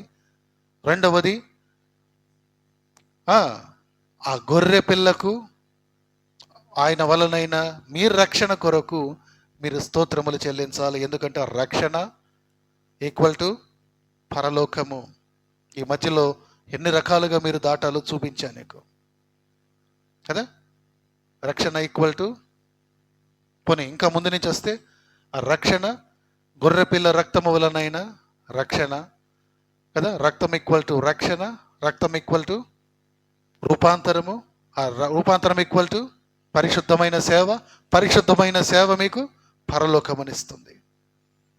రక్షించబడ్డామని ఊరికనే కూర్చుంటే రాదు, ఊరికనే ప్రార్థన చేస్తూ ఉంటే రాదు. ప్రభువు సేవ చేయాలి. ప్రభువు మీకు ఇచ్చిన తలాంతులను బట్టి, మీ సామర్థ్యమును బట్టి ప్రభువు సేవ చేయవలసిన వారమేనండి. ఊరకనే కూర్చునే సోమరులని ఎప్పుడు కూడా ప్రభువు ఇష్టపడాడు. భక్త పౌలు అదే విషయాన్ని పదే పదే సంఘంలో కూడా ఆయన ప్రభావం చేస్తూ ఉంటాడు ఆ మాటతో. సోమరులకు మీ మధ్యన తావి ఇవ్వకండి కదా. సామెతల గ్రంథంలో కూడా అందుకే భక్త సొలొమోను ఏమంటాడు? చీమల యుద్ధకు వెళ్ళు సోమరి, నేర్చుకో, కష్టపడతాయి, పని చేస్తాయి, క్రమములో ఉంటాయి. మూడవది,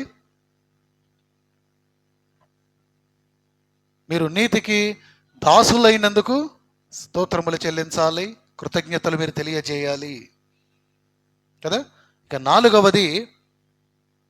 నాలుగవది రండి, కొరింథీయులకు రాసిన మొదటి పత్రిక 15వ అధ్యాయం 57వ వచనం.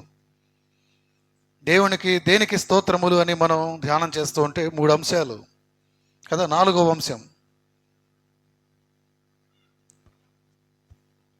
కొరింథీయులకు రాసిన మొదటి పత్రిక, అయినను మన ప్రభువైన యేసుక్రీస్తు మూలముగా మనకు జయము అనుగ్రహించుచున్న ఆ దేవునికి స్తోత్రము కలుగునుగాక కదా. దేవునికి స్తోత్రము కలుగునుగాక. ఏమనుంది అక్కడ మాట? మళ్ళా చదవండి.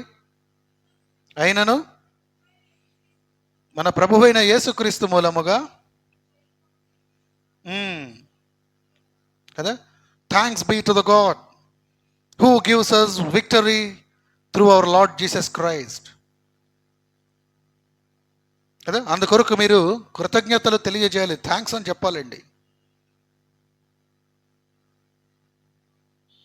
కదా. పాపము చూడండి, భౌతికమైన ఆధ్యాత్మికమైన మరణాన్ని లోకానికి తెచ్చింది. చాలా భయంకరమైన విషయం కదా. అటువంటి మరణం మనకు భయాన్ని తెచ్చింది. అటువంటి భయము గుప్పెట్లో మానవులు బ్రతుకుతూ ఉన్న వేళ మన ప్రభువు వలన మనకు కలిగినదేంటి? ఆయన మరణము వలన, క్రీస్తు మరణము వలన మనకు కలిగినదేంటి? ఏం చేసిందండి ఆయన మరణం? విజయాన్ని ఎలాగా? కొంచెం లేఖనాల ద్వారా చూస్తే మరణపు ముల్లును ఆయన మరణము మృంగివేసింది. The sting of the death, మరణపు ముల్లును ఆయన మరణం మింగేసిందండి. కనుక క్రైస్తవులుగా మనం భయపడాల్సిన అవసరం లేదు. అందుకే చాలా మార్లు మనం ఈ ఆదరణ కూటములలో లేదా జ్ఞాపకార్థ కూటములలో ఒక మాటను పదే పదే ప్రస్తావన చేస్తుంటాం. ఏంటది? క్రైస్తవుని మరణం అంటే అతను ఇల్లు విడిచి క్రీస్తుతో కూడా సదాకాలము ఉండేలాగా తన అడ్రస్ మార్చుకున్నాడు, చిరునామా మార్చేశాడు. ఇల్లు మారుతుంటాంగా మనం, అట్లాగా క్రైస్తవుని దృష్టిలో మరణం అంటే అది. ఇప్పుడు మరణానికి మన మీద అధికారం లేదండి. అది నీ భౌతిక దేహాన్ని మింగవచ్చు, కానీ నీ ఆత్మీయ దేహాన్ని అది ముట్టుకోలేదు. నీ ఆత్మీయ పురుషుడిని అది కనీసం తాకను కూడా తాకలేదు. ఎందుకంటే అది ప్రభువు హస్తములో ఉంది. ఆ ప్రభువు ఏం చేశాడు? మరణమును జయించాడు, పునరుద్ధానుడయ్యాడు. అంటే నీవు కూడా రేపు పునరుద్ధానుడిగా కాబోతూ ఉన్నావు. మరణము మీద నీవు జయమునుందేవండి. ఈ లోకములో నీవు బ్రతికినంత కాలం ప్రభువు యొక్క సహాయమును బట్టి ఎన్నో విషయాలలో నీవు జయాన్ని పొందుకోవచ్చు. ఎన్నో ఓటములను నీవు చూసినప్పటికీ ఎన్నో గొప్ప గొప్ప విజయాలను ప్రభువునికి ఇవ్వవచ్చు. భక్తులందరి జీవితాలు, ఇందాక మనం తలపోసిన యోసేపు జీవితంలో కూడా అదే జరిగింది. ఎన్నో ఓటములు, ఎన్నో నిరాశలు కదా, ఎన్నో వేదనలు. కానీ ఒకనాడు గొప్ప జయము కదా, గొప్ప అధికారములో ప్రభువు ఆయనను కూర్చోబెట్టాడు. అటువంటి గొప్ప జయములన్నీ నీవు పొందుకున్న ఆ తుదకు లాస్ట్లీ నీవు కలిగే గొప్ప జయము ఏదంటే ఆ మరణము మీద కూడా నీవు జయము పొందుకున్నావు కదా. అంటే చూడండి, మనకు శాశ్వతముగా ఆ ఇబ్బంది కలుగ చేసే వాటి అన్నిటిని మీద, ఆ మరణము మీద కూడా, భయము మీద కూడా మనకు విజయం కలిగింది. ఏమండి కదా. హెబ్రీలకు రాసిన అధ్యాయంలో ఆ పత్రికలో 9వ అధ్యాయం 26వ వచనంలో మీరు చూస్తే ఇక్కడ ఒక మాట ఉంటుంది. ఆయన యుగముల సమాప్తి యందు తన్ను తానే బలిగా అర్పించుకొనుట వలన పాప నివారణ చేయుటకై ఒక్కసారి ప్రత్యక్షపరచబడిను. అంత మట్టుకే కాదు, కానీ సిలువలో మరణము పైన కూడా విజయం సాధించిందండి. ఆ విజయము మరణాన్ని మృంగివేసింది. ఆ 55వ వచనం చూడండి, ఇందాక మీరు చదివిన 57 కదా, కొరింథీయులకు రాసిన పత్రికలో 15:55. అందుకే భక్తుడు అక్కడ పరిశుద్ధాత్మ ప్రేరణై ఒక మాటను ఆయన చూడండి, చదవండి. ఓ మరణమా నీ విజయం ఎక్కడా? ఓ మరణమా నీ ముల్లెక్కడా? ఎందుకని? మరణపు ముళ్ళు పాపము కదా, పాపమునకున్న బలము ధర్మశాస్త్రమే. అయినా మన ప్రభువైన యేసుక్రీస్తు మూలముగా చూడండి మనకు జయము అనుగ్రహించుచున్న దేవునికి స్తోత్రము అని ఆ కింద 57వ వచనం ఆయన మళ్ళీ పలుకుతూ ఉంటాడు. అంటే ప్రభువు పొందిన విజయాన్ని ఆ భక్తుడు అక్కడ వివరిస్తున్నాడు. అంతేకాదు, ఆయన మళ్ళీ కొలసీలకు రాసిన పత్రికలో ఆ 2వ అధ్యాయం 15వ వచనంలో పలుకుతూ ఆయన ప్రధానులను, అధికారులను ఏం చేశాడు? ఆయన చదవండి, సిగ్గుపరిచాడని ఉంటుంది ఒక మాట. ఆయన మరణము ఆ ముళ్ళును విరిస్తే, మరణపు ముళ్ళును విరిచి విజయమును కలుగ చేయటమే కాదు, కానీ అది అపవాది పైన, అతని సమూహం అంతటి పైన కూడా విజయాన్ని ఇచ్చింది. తీసారా? కొలసీలకు రాసిన పత్రిక 2వ అధ్యాయం 15. ఆయన ప్రధానులను, అధికారులను నిరాయుధులనుగా చేసి శిలువ చేత జయోత్సవముతో వారిని పట్టి తెచ్చి బాహాటముగా వేడుకకు కనపరచెను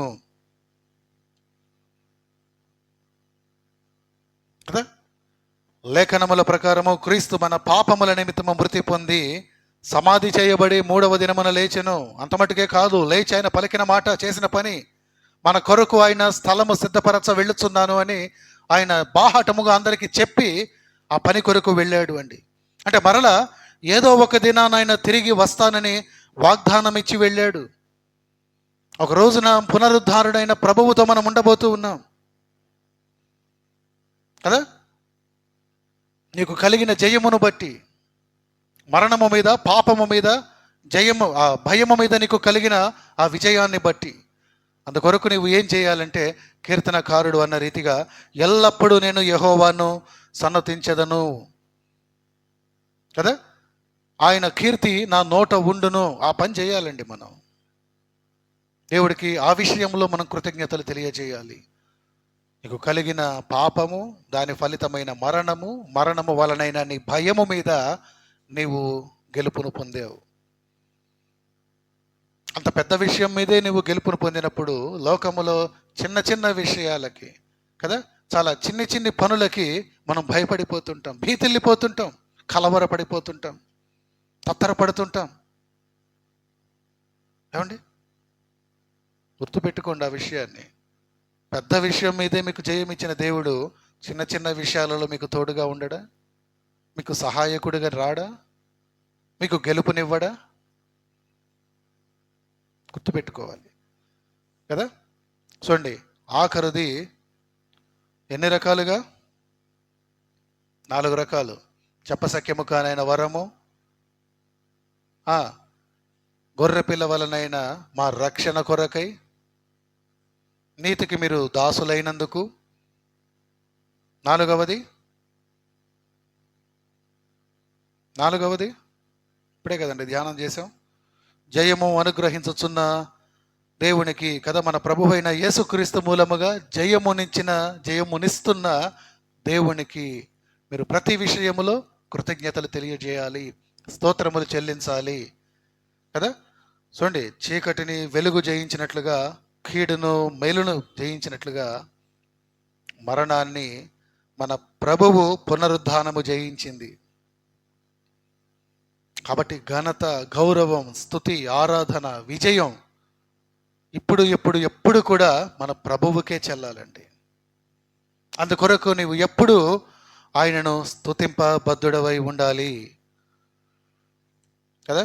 ఒక్క మాట చూపించేస్తూ నేను తర్వాత అంశానికి వెళుతున్నా. చదవండి, రోమీయులకు రాసిన పత్రిక 8:37 ఒక మాట ఉంటుంది, అయినను మనలను ప్రేమించిన వాని ద్వారా మనము వీటన్నిటిలో అత్యధిక విజయము పొందుతున్నామన్న మాట. ఇందాక మనం చదువుకున్నది కొరింథీయులకు రాసిన పత్రికలో, యేసుక్రీస్తు మూలముగా మనకు జయము అనుగ్రహించుచున్న దేవుడు స్తోత్రము కలుగును గాక. అయితే ఆయన మనలను, చూసారా, రోమా 8:37, ప్రేమించిన వాని ద్వారా మనము వీటన్నిటిలో అత్యధిక విజయము పొందుతున్నాము కదా. 4 విషయాలు చూసాం. ఆఖరి విషయం, 5వ విషయాన్ని చూద్దాం.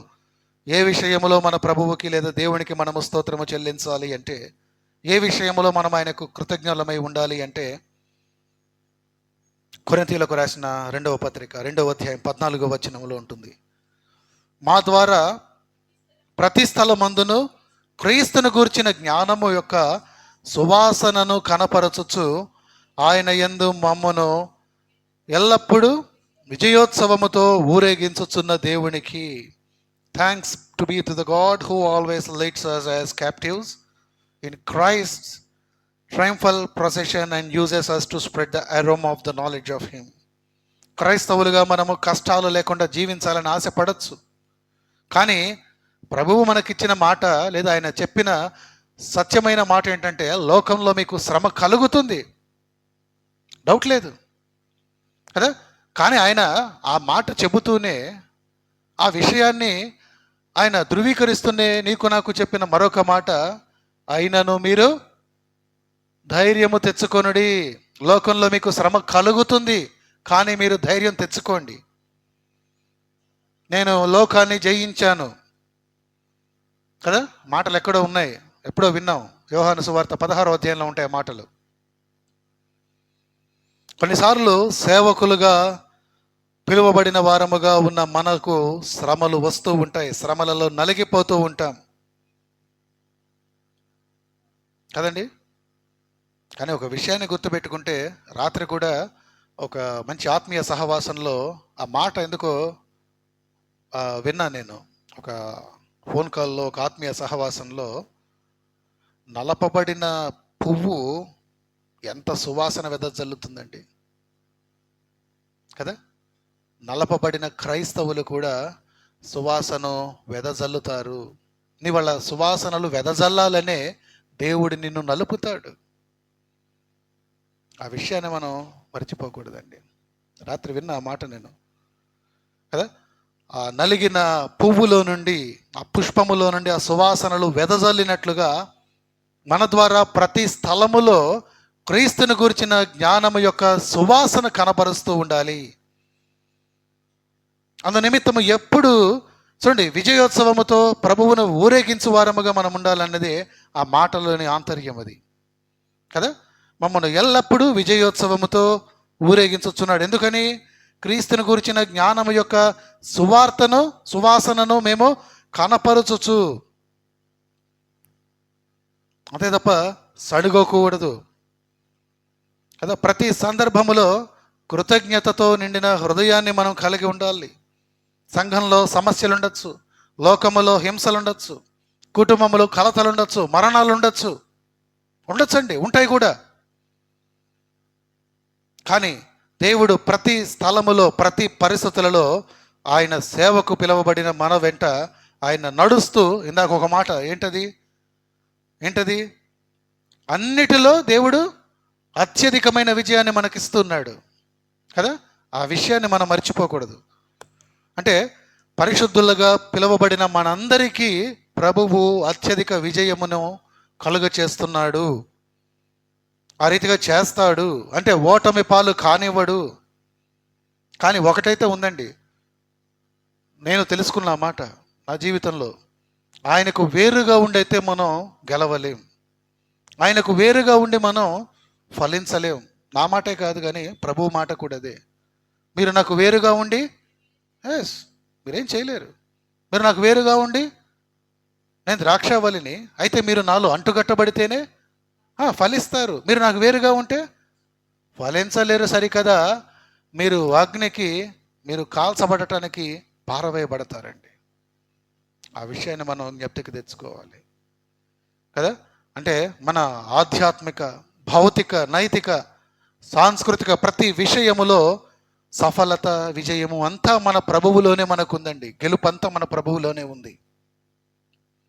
ఇప్పుడు చూడండి, అక్కడ మాట జ్ఞానము యొక్క సువాసన అంటే ఏంట? జ్ఞానము, దేవుని గురించిన జ్ఞానము కదా. దేవుని గురించిన జ్ఞానము అంటే మన ప్రభువు విషయమైన జ్ఞానము. సువార్త జ్ఞానము అంటే సువార్త సువాసన అండి.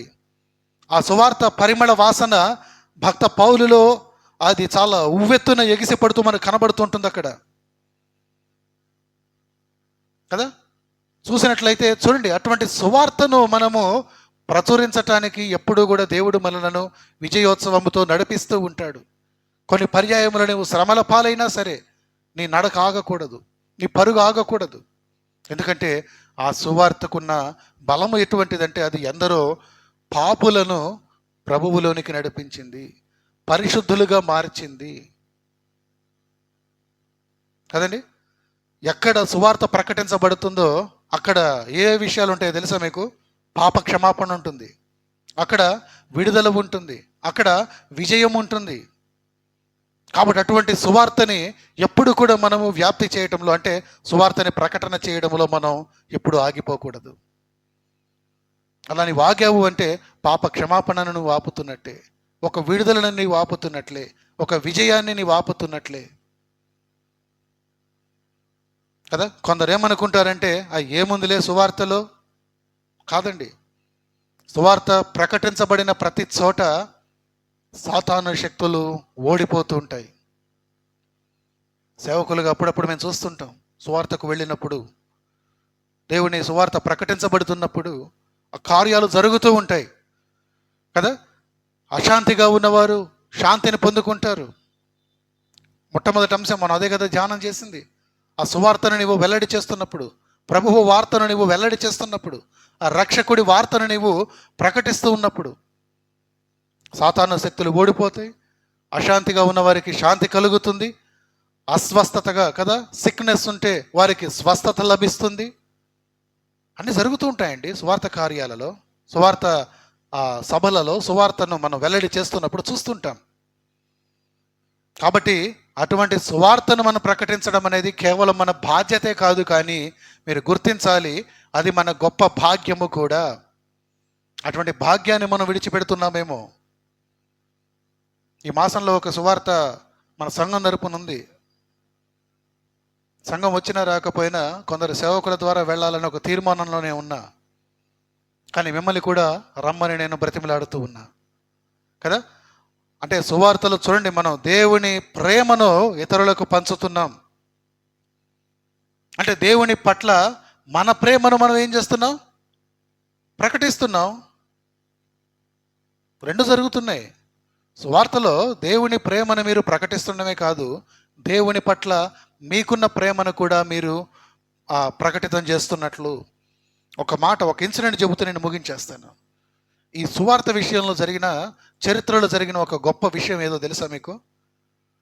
ఆ సువార్త ప్రకటిస్తే జీవితాలు ఎలా ప్రభావితం అవుతాయో అవి ఏ రీతిగా సువాసన కలిగినవై ఉంటాయో, ఆ సువాసన, ఆ పరిమళ వాసన ఏ రీతిగా అది వ్యాప్తి చెందుతుందో చరిత్రలో ఒక నిజ సంఘటన అండి.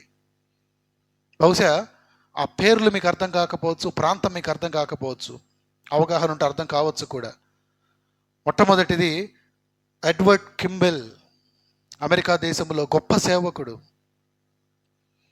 ఆ గొప్ప సేవకుడు ఒక గొప్ప యవ్వనస్తుడిని, అంటే నా ఉద్దేశం ప్రభువులోకి వచ్చాక గొప్ప అని,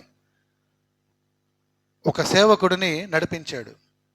అంటే ఆయనకి తెలియదు రానున్న కాలంలో గొప్ప సేవకుడు అవుతాడు ఇతడు అని. ఆయన కేవలం ప్రభువు యొక్క వార్తని తెలిపాడు, ఆ సువార్తనే తెలిపాడు. ఆ సువార్త విన్న ఆ యవ్వనస్తుడి జీవితం ఎంత ప్రభావితమైందంటే, రానున్న కాలములో అతను తర్వాతి కాలములో డిఎల్ మూడీగా గొప్ప సేవకుడిగా ఆయన ప్రభువు సేవ చేశాడు.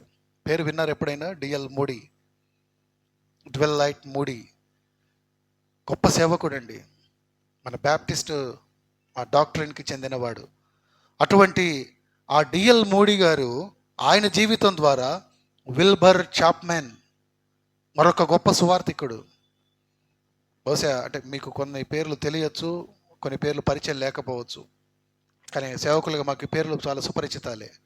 విల్బర్ చాప్మెన్ అనే ఒక గొప్ప సేవకుడి పైన అతని ప్రభావం పడింది. గుర్తుపెట్టుకోండి, ఎడ్వర్డ్ కింబెల్ డిఎల్ మూడీని ప్రభావితం చేస్తే, డిఎల్ మూడీ గారు ఆయన జీవితం ద్వారా ఈ విల్బర్ చాప్మెన్ అనే వ్యక్తి పైన గొప్ప ప్రభావాన్ని చూపించాడు. ఇప్పుడు ఈ విల్బర్ చాప్మెన్ ఏం చేశారో తెలుసా? బిల్లీ సండే అనే మరొక సేవకుడిని చాలా గొప్పగా ప్రభావితం చేశాడు. ఈ బిల్లీ సండే అనే ఆయన ఒక గొప్ప ఆ దేశమంతటా కూడా పరిచర్యను ప్రారంభించాడు. ఎవరు? Billy Sunday. ఎవరి ప్రభావంలో ఉన్నప్పుడు? విల్బర్ చాప్మెన్ అనే ఆ సువార్థికుడి ద్వారా ప్రభువు వార్తను విన్న బిల్లీ సండే ఆయన జీవితాన్ని మార్చుకొని జాతీయ స్థాయిలో కంట్రీ అంతా కూడా, అమెరికా దేశం అంతటా కూడా ఒక గొప్ప పరిచర్యను ప్రారంభించాడండి. ఆ పరిచర్యను ఆయన ప్రారంభించినప్పుడు ఆయన ఆ పరిచర్యలో, ఆ మీటింగ్స్లో భాగంగా మొర్దెకై హోమ్ అనే ఆనాటి కాలంలో గొప్ప సేవకుడిని సేవకు పిలిచా, ఆ వాక్యాన్ని ప్రకటించడానికి పిలిచాడు. Mordecai home. ఇప్పుడు ఈ మొర్దెకై హోము ఆ సువార్త సభలలో ప్రసంగిస్తున్నప్పుడు అక్కడ ఒక యువకుడు ఉన్నాడు. తర్వాతి కాలములో ఆయన దాదాపు 190 దేశాలకు పైగా తిరిగి గొప్ప పరిచర్య చేశాడండి. మన దేశానికి, మన రాష్ట్రానికి కూడా ఆయన వచ్చాడు, బిల్లీ గ్రాహం గారు. చూడండి ఆ పరంపర ఎలా వచ్చిందో. దేవుని యొక్క సువార్త క్రమముగా ఎందరి సేవకులను తయారు చేస్తూ వచ్చిందో కదా. ఎడ్వర్డ్ కింబెల్ డిఎల్ మూడీ గారిని ప్రభావితం చేస్తే, డిఎల్ మూడీ గారు విల్బర్ చాప్మెన్ని ప్రభావితం చేస్తే, విల్బర్ చాప్మెన్ గారు బిల్లీ సండేని ప్రభావితం చేస్తే, ఈ బిల్లీ సండే తన పరిచర్యలో భాగంగా ఒక సువార్త సభను పెడుతూ మొర్దెకై హోమ్ అనే గొప్ప సువార్థికుడిని ఆ మీటింగ్కు ఆహ్వానిస్తే, ఆయన ప్రసంగిస్తూ ఉండగా, దేవుడి వాక్యాన్ని ప్రకటిస్తూ ఉండగా, ఆ సభలో అనేకుల మధ్యలో, వేల మంది మధ్యలో ఉన్న ఒక యువకుడిగా ఉన్న బిల్లీ గ్రాహంను ప్రభావితం చేయగా, అటు తర్వాత ఆయన ప్రభువులోకి వచ్చి బహు గొప్పగా తర్ఫీదు నుండి ఆయన ఎంతటి గొప్ప పరిచర్య చేశాడో ఈనాటి క్రైస్తవ్యం అయితే మర్చిపోలేదండి. ఈయన పేరు చాలా సుపరిచితమైంది కదా. ఇప్పుడు ఆ వాక్యాన్ని చూస్తే చూడండి, బిల్లీ గ్రాహం గారు తర్వాత మన కాలంలో ఆయన ఎంత గొప్ప ప్రసిద్ధి చెందిన సువార్థికుడు అయ్యాడో మనం చూసాం కదా. అంటే ఇదంతా ఎలా జరిగింది కదా? జ్ఞానము యొక్క సువాసన, అంటే ఆ సువార్త యొక్క సువాసన, ప్రభువుని గురించిన జ్ఞానము నీవు తెలుసుకోవడం సువార్త అయితే, ఆ సువార్త జ్ఞానము వలన. చూసారా? అంటే మనం ఎన్ని విధాలుగా సువార్త చేయగలమో, ఎంతమందికి వీలైతే అంతమందికి మన సువార్తను అందిస్తే అంత గొప్ప సేవ జరుగుతూ ఉంటుందండి. అటువంటి సువార్త సేవను సంఘాలు మరిచిపోతున్నాయి. ఒక విషయాన్ని ఎప్పుడు మనం గుర్తుపెట్టుకోవాలి, ప్రతి క్రైస్తవుడు కూడా రాజులకు రాజైన ప్రభువు యేసుకు, ఆయన సువార్తకు రాయబారి. కాబట్టి చూడండి, ఆ సువార్తను వ్యాపింపచేసే పనిలో మన హృదయాలను, మన జీవితాలను మనము మిళితం చేయాలి కదా. ప్రతి స్థలములో క్రీస్తుని గురించిన జ్ఞానము యొక్క సువాసన కనపరచుచు ఆయన యందు మమ్మను ఎల్లప్పుడూ విజయోత్సవముతో ఊరేగిస్తున్నాడు దేవుడు. నిన్ను నన్ను వాడుకుంటున్నాడు. నీ ద్వారా పరిమళ వాసనను ఆయన వెదజల్లాలని ఆశ కలిగి ఉన్నాడు. అలా చేయబడుతున్న ప్రతి ఒక్కరికి, అలా వాడబడుతున్న ప్రతి ఒక్కరికి దేవుడు చెబుతున్న మాట, ఆ విషయంలో మీరు నాకు కృతజ్ఞతలు తెలియజేయాలి. అంటే ఇప్పుడు మనం చేయట్లేదు కనుక మనం చెల్లించక్కర్లా, అంతేనా? ఇప్పుడు మన సువార్త వ్యాప్తి చేయటం లేదు అంటే పరిమళ వాసనను మనం వెదజల్లటం లేదు. నేను దాకా అందుకే ఒక పోలిక చెప్పా. ఏంటది? పువ్వు నలగగొట్టబడిందంటే చూడండి, ఒక పువ్వు అది ఆ రీతిగా ఉన్నప్పుడే, తన ఆకారంతో అది ఉన్నప్పుడు పెద్ద వాసన రాదు. కానీ దాన్ని మీరు నలిపి చూడండి, గమనిస్తున్నారా? ఈ పర్ఫ్యూమ్స్ ఉంటాయి, ఆ పర్ఫ్యూమ్స్లో ఆ పువ్వులు వాడబడాలి, దాని ఆ ఫ్రాగ్రెన్స్, ఆ వాసన రావాలి అంటే, ఆ పరిమళ వాసన రావాలి అంటే ఆ పువ్వును వారు నలపాలి. ఇంకా ఎన్నో రకాలుగా దానిని వారు ఆ రీతిగా నడిపిస్తే కానీ ఆ పర్ఫ్యూమ్లో అది ఏ ఫ్లేవర్ అయినా కావచ్చు, ఆ చక్కని వాసన రాదండి. క్రైస్తవులుగా మనము నలగగొట్టబడాలి. నలగగొట్టబడుతూ సువార్తను మనం వ్యాప్తి చేయాలి. అప్పుడు ప్రభువు యొక్క పరిమళ వాసన అనేక స్థలాలకు వ్యాప్తి చెందుతుంది. ప్రభువు నిన్ను ఆ రీతిగా వాడుకుంటాడు. రానున్న కాలంలో నీవు ఎందరినో ప్రభావితము చేయగలవు. అందుకే చెప్పా, చరిత్రలో జరిగిన యథార్థ సంఘటన అది. వారందరి ద్వారా జరిగిన సేవ అంతా ఇంత కాదండి. రక్షింపబడిన ఆత్మలో కొన్ని కోట్లు ఉండవచ్చు వారందరి ద్వారా. అటువంటి ఒక గొప్ప భాగ్యములో నీవు ఉన్నావో లేదో, అటువంటి ఒక గొప్ప భాగ్యాన్ని దేవుడు మన ద్వారా జరిగించబోతున్నందుకు దేవునికి మనం కృతజ్ఞతలు తెలియజేయాలి. ఇప్పుడు ఎన్ని రకాలుగా మనం ప్రభువుకి కృతజ్ఞతలు తెలియజేయాలి చెప్పండి? 5 రకాలుగా కదా.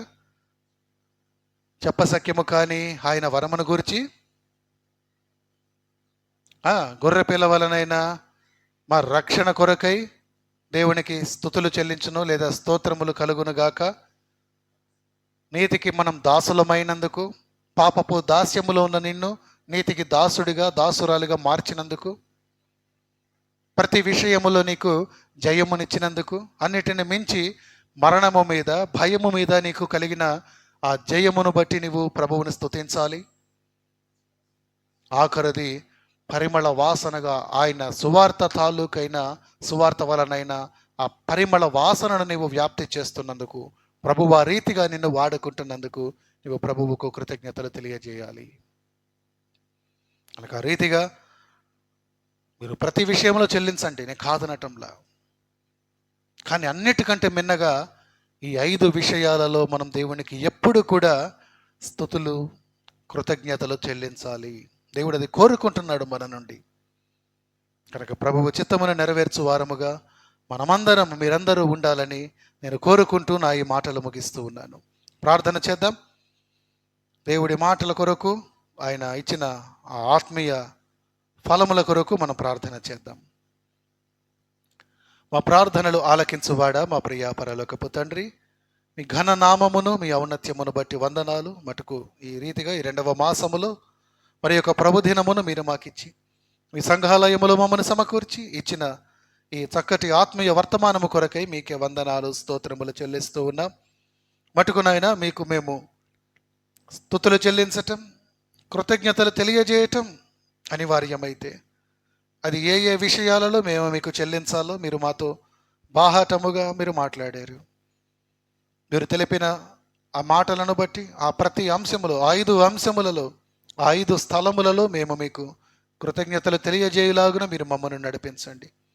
ఇవ్వబడిన మాటలు మీ బిడ్డల హృదయములలో నిలిచి, అవును తండ్రి, ఎందుకంటే పరలోకములోనే కాదు హృదయములో కృతజ్ఞతలు తెలిపేవారి హృదయములు మీరు సదా కొలువుగా, అయ్యా వారి హృదయములో మీ స్థానమును మీరు పదిలపరుచుకుంటారు. అటు హృదయము మా బిడ్డలకు ఇవ్వమని, ప్రతి విషయములో సమయమందును అసమయమందును బిడ్డలు మీకు కృతజ్ఞతలు తెలియజేయుటలాగున బిడ్డలను మీరు నిలపమని ఘనతా మహిమ మీకే ఆపాదిస్తూ ప్రభు యేసు నామమున ప్రార్థిస్తున్నాము తండ్రి. ఆమేన్, ఆమేన్.